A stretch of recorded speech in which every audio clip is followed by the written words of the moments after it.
前編では陸上自衛隊に配備される双輪装甲車パトリア AMVXP の性能とその派生型について触れました。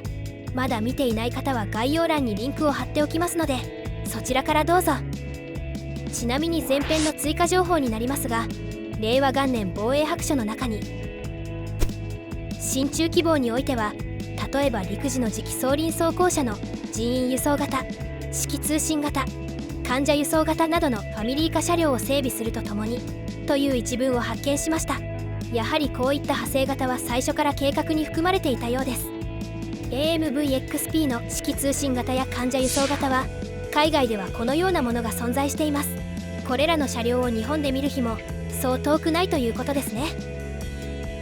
この後編では派生型と置き換わる可能性がある他の自衛隊車両、自衛隊装備品の現状、ライセンス生産の真意などに触れてみたいと思います。皆さんはこの車両をご存知でしょうか。これは共通戦術双輪車という計画に基づいて開発されている車両です。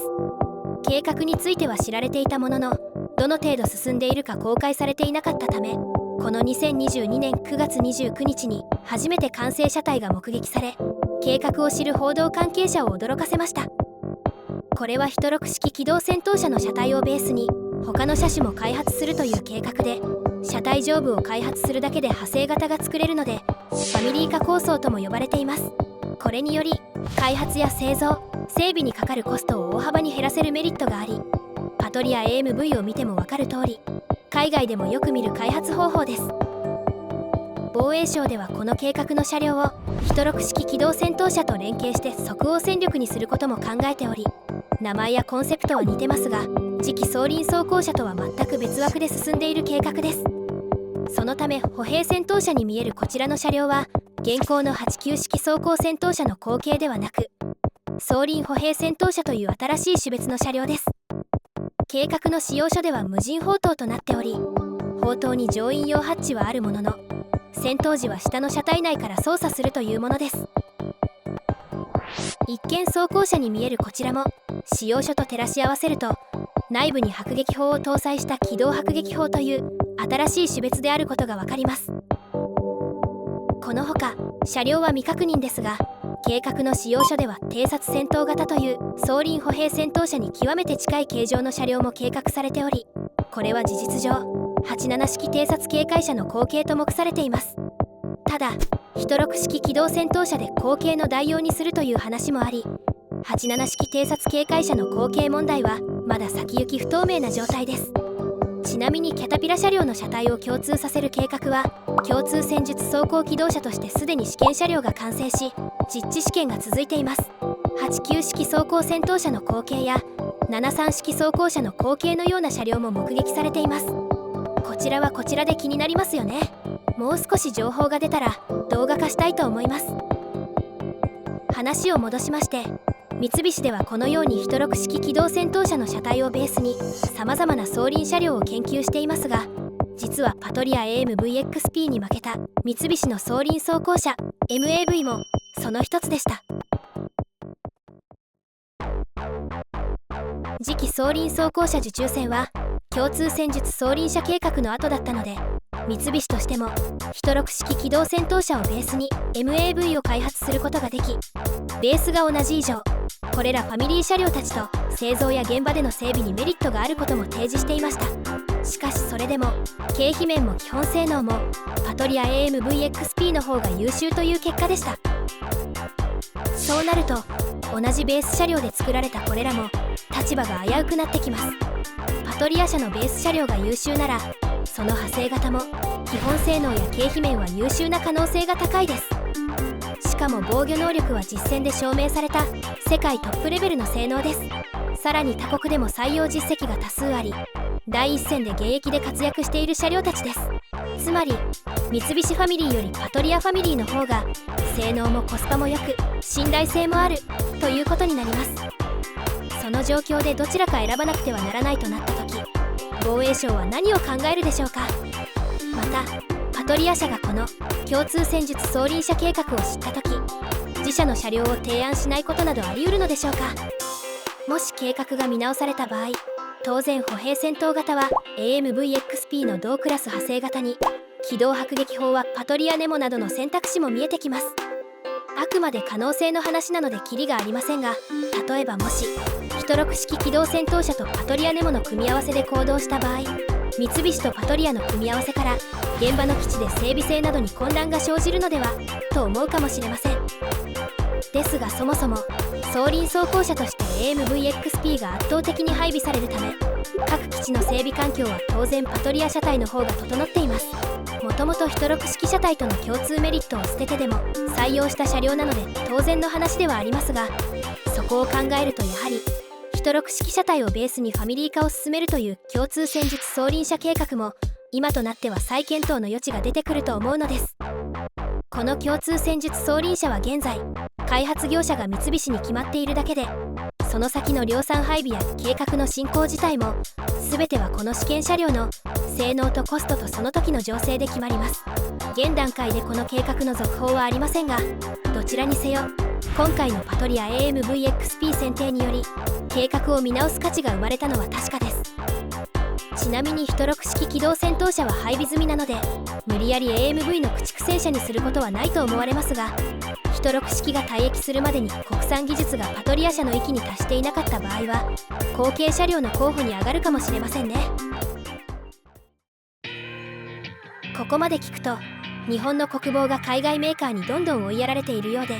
やはり国産でやるべき、日本ならやれるという方もいるかもしれません。気持ちはわかりますが、国内企業にそれを言うのが酷なくらい現状はとても厳しいです。防衛省もそれを理解しているようで、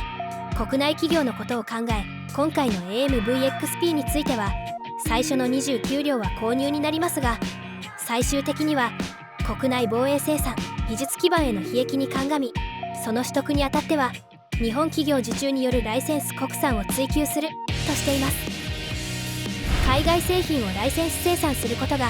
なぜ国内企業のためになるのか、まずは現状から見ていきましょう。防衛産業は本来国内企業で開発するのが理想であるため、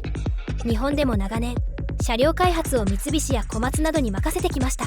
しかしその間に海軍空軍より圧倒的に世界のどこかで起きる地上戦闘は陸上兵器の急速な技術進化を促し、近年その世界水準は大きく変動しました。こういった流れに日本の陸上装備の技術力や軍事トレンドは大きく遅れをとっており、それは今回の装輪装甲車受注戦で特に浮き彫りになりました。まず2014年の時点では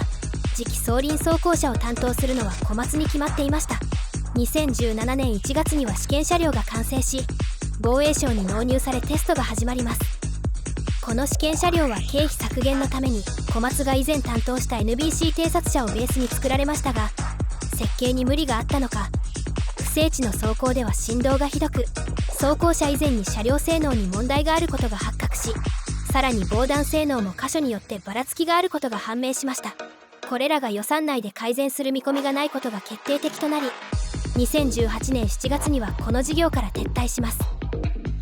そこで急遽計画されたのが今回の三菱とパトリア社との受注戦ですが、結果はご存知の通り三菱の試験車両 MAV よりパトリア AMVXP の方が基本性能や経費面で優秀という結果です。このように長年自衛隊車両を作ってきた大企業すらも現在の世界水準車両を開発するのは難しく、技術面やコスト面など根本的な問題も自社で解決できる見通しが立っていないのが現状です。こういったことは装甲車に限らず他の車両でもあります。2019年10月から始まった軽装高機動車通称ラブの後継車両選定は最初から国産開発の話はなく、現在海外メーカーから輸入する方向で進んでいます。防衛省は今よりも防御力と高機動力を併せ持った世界水準にあたる小型装甲車を要望していましたが、ラブを開発製造してきた小松は開発しても長期的に見て採算が見合わないことを理由に一部の車両メンテナンスを除きラブを含む全ての自衛隊車両事業から撤退することを表明しました。これにより車両開発の実績があるメーカーは三菱と日立の2社だけになりましたが、三菱は他の装輪車開発で手一杯なのか新規開発する話は上がらず、日立は96式自走迫撃砲など後方支援のキャタピラ車しか開発経験がないため、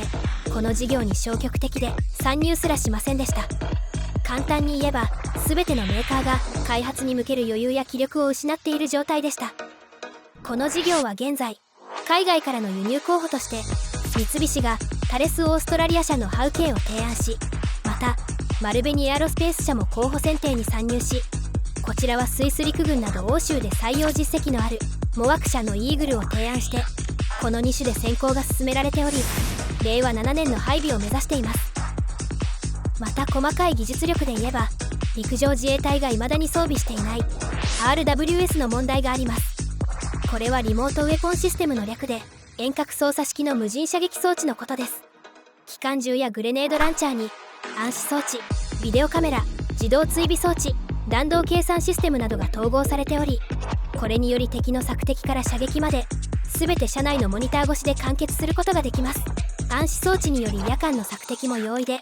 弾道計算と自動追尾装置により人間よりも高い命中精度を発揮できます。もともとは車両上部で身をさらして射撃する機関銃手の被害を減らすために開発されましたが、近年ではドローン対策としても活用され、先進国はもちろん発展途上国でも標準装備する国が増えてきました。近年の戦闘では空から侵入するドローン攻撃などで比較的安全だった後方の拠点も戦闘に巻き込まれるため、歩兵戦闘車や装甲車はもちろん軽装甲程度の車両も搭載するなど、装備している車種も幅広くなっています。もちろん AMVXP でも別途オプションで搭載可能ですが、今回の納入で RWS がどうなるかは今のところ発表されていません。実は日本では60年代から似たようなものは存在していました。61式戦車では砲塔上部の機関砲が砲塔内部からリモコン操作できました。砲塔のペリスコープからの目視により地上戦闘のサポートや対空用としても期待されました。次の74式戦車では試作車の段階で本格的な対空攻撃を想定し、リモコン操作機銃と専用の潜望鏡も取り付けていました。しかし航空機も高速化しており、撃墜は現実的ではないとして量産車両では採用されませんでした。その後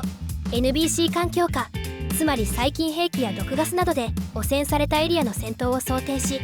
73式装甲車や96式装輪装甲車などでもリモコン操作機銃が採用されています。しかし可変倍率のないペリスコープからの目視に頼るため、視認性が悪く精密射撃も不可能と言われており、牽制射撃程度の役割にとどまっています。本格的な RWS が見えてきたのは2013年で、この年の防衛技術シンポジウムでは日本製鋼所が試作した RWS が初めて公開されました。これは小松の試作装甲車に搭載して試験運用の予定でしたが、前述の通り試作車に不具合が多発し、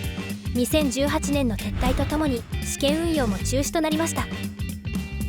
ちなみにこの間に日本製鋼所では護衛艦向けの RWS の研究に着手し、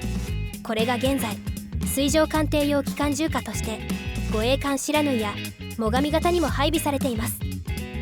車載型 RWS はその後106式機動戦闘車や軽装甲機動車にてテストしている姿がたびたび公開されるようになりましたが、毎回形状も変わっており試行錯誤が続いていることがうかがえます。70年以上平和だった日本と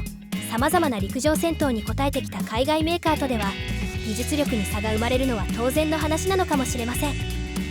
技術基盤への悲劇に鑑みという防衛省の一文が物語っているように、こういった技術力の差を埋めるにはライセンス生産は有効な手段です。ライセンス生産はその製品を自国で生産したいということになるので、ライセンス契約料のほか工場など設備投資費、作業員の教育人件費など購入の何倍も資金と手間がかかります。でもその代わり国内企業で生産できるので、相手が長年積み重ねた技術力やノウハウもそのまま吸収でき、担当する企業の技術レベルが短期間で向上しやすいというメリットがあります。またその技術を生かして将来的に優秀なものも開発できる見込みもあるので、長期的に見れば購入より断然メリットがあります。ライセンス生産で発展してきた技術は日本にもたくさんあり、国防関係だと航空業界が有名です。例えば戦闘機エンジンのライセンス生産から始まり、今や世界トップクラスの戦闘機エンジンを国産開発するまでになった IHI が良い成功事例です。他にも例を挙げればキリがありませんが、海外の軍用車両をライセンス生産するという初の試みなので、これで陸上装備も航空業界のように発展させる狙いもあるのかもしれません。しかもメーカーであるパトリア社も販売国のライセンス生産に寛容なことが知られています。ポーランドが AMV をライセンス生産した際は、パトリア社が広範囲な技術移転を行ったことにより、結果的にポーランド国内の120社以上が関連し、部品の国産化率は 94% まで達しました。この事業の中核として関わったポーランドのロソマク社は、今やポーランドを代表する軍事メーカーに成長し、現在は国外への兵器輸出まで行っています。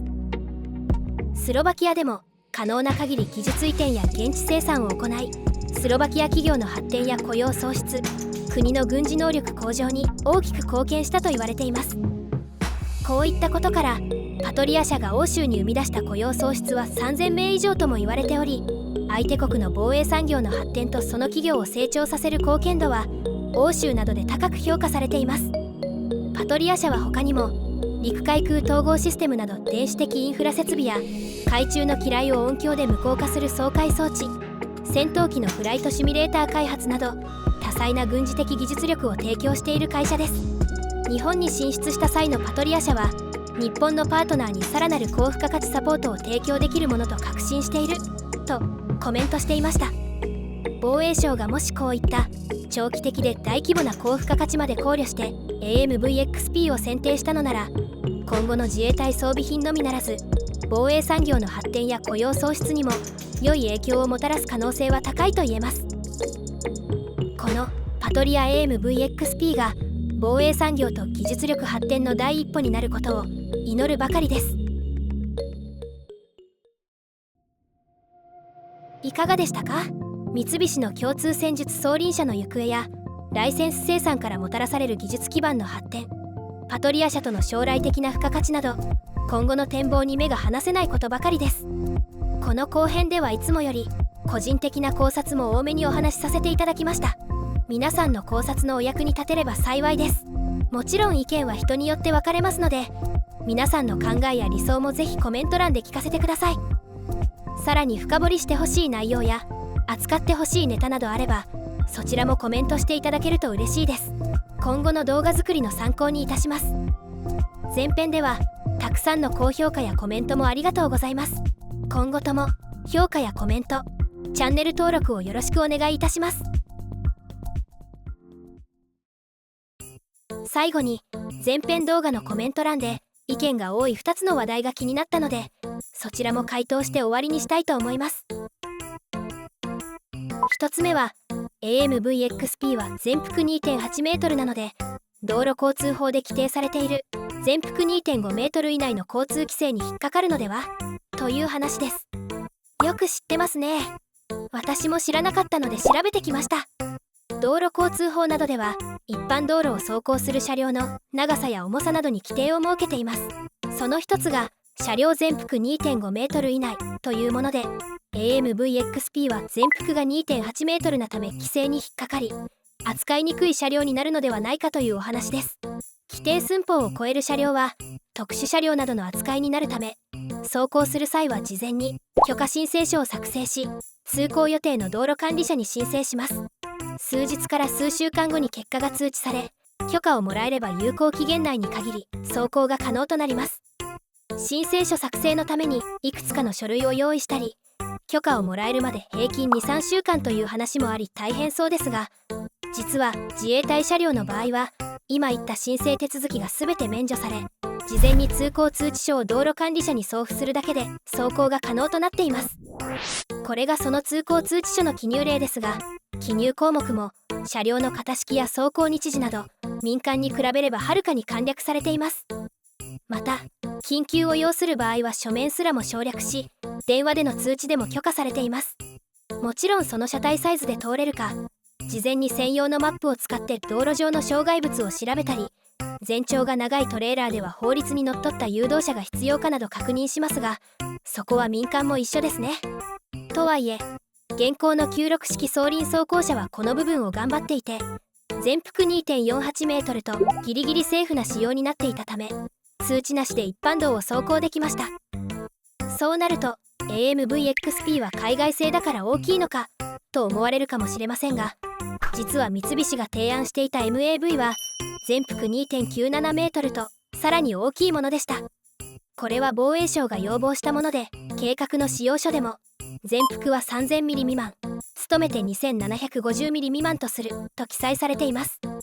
なぜ次期装輪装甲車では全幅 2.5 メートルを超えても良くなったのでしょう。確定的な話ではないですが、一説には最初に不採用になった小松の試作装輪装甲車が影響していると言われています。この装甲車はこういった規制を考慮し、全幅 2.5 メートル以内に収めたものでしたが、そのせいで車高が高くなってしまいました。これにより高低差がある不整地の走行や至近での爆発だけでも転倒の危険性があり、マイナス評価を受けたという話があります。他にも走行板圧や内部容積を確保しようとすると、最低でも全幅 2.6 メートル以上は必要という技術者の声もあり、それらを反映して次の受注戦では全幅の仕様を変更したという話です。今となっては真相は分かりませんが、事実として全幅の仕様が変更になっているので、本当にあったことなのかもしれません。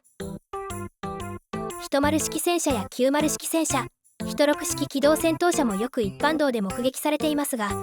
これらの全幅も 2.5 メートルを超える車両です。次期装輪装甲車の使用書からも察するに、防衛省にとっては全幅の規制よりも性能重視で作りたいということのようです。2つ目は一番コメントが多かった清谷真一氏の情報の信憑性についてです。前編では派生型納入について出典として出しましたが、思いのほか反響が大きくて驚きました。知らない方のために説明しますと、清谷真一氏は日本の軍事ジャーナリストです。過去にいくつかの海外大手軍事専門誌の日本特派員も務めたことがあり、国内外の軍事事情に一定の知識を持っています。大手新聞社やネットニュースサイトに寄稿している記事では、日本の国防や自衛隊装備品の問題点などを基本的に辛口で評論しています。評論内容や出てくる情報が常に正しいかというと、聞き手の立場や知識によって解釈が分かれるので、ネットに限らず関係職員や自衛隊員の中でも賛否が分かれているように思えます。ただ、良くも悪くも堂々と発言するので、軍事ジャーナリストという職業で見れば貴重な存在なのは確かです。清谷氏の評価は個人の見解が分かれるところだと思いますが、このチャンネルでは誰が発信した情報であろうとも、私が多方面から分析し、情報が事実に近いと判断できた場合は可能な限り出典付きで掲載するようにしています。たとえご覧の視聴者様からのリーク情報であっても、多方面から分析し、真実に近いと判断できれば掲載します。個人的な考えで恐縮ですが、大事なのはその発信者の信頼性やその場の情報単体ではなく、その可能性もあると内容の可能性に気づき、多方面から分析して真実に近づくことが重要だと考えています。現在、過去、リアル、フェイクなどさまざまな情報が入り乱れたネットの海で情報収集している以上、情報の信頼度を高めるのは発言者の素性ではなく、自分の分析能力だと思うのです。皆さんはネットで情報を得るとき、気をつけてることはありますか？よければコメント欄で教えてくださると嬉しいです。後編はこれにて終了です。最後まで見ていただきありがとうございました。それではまたどこかでお会いしましょう。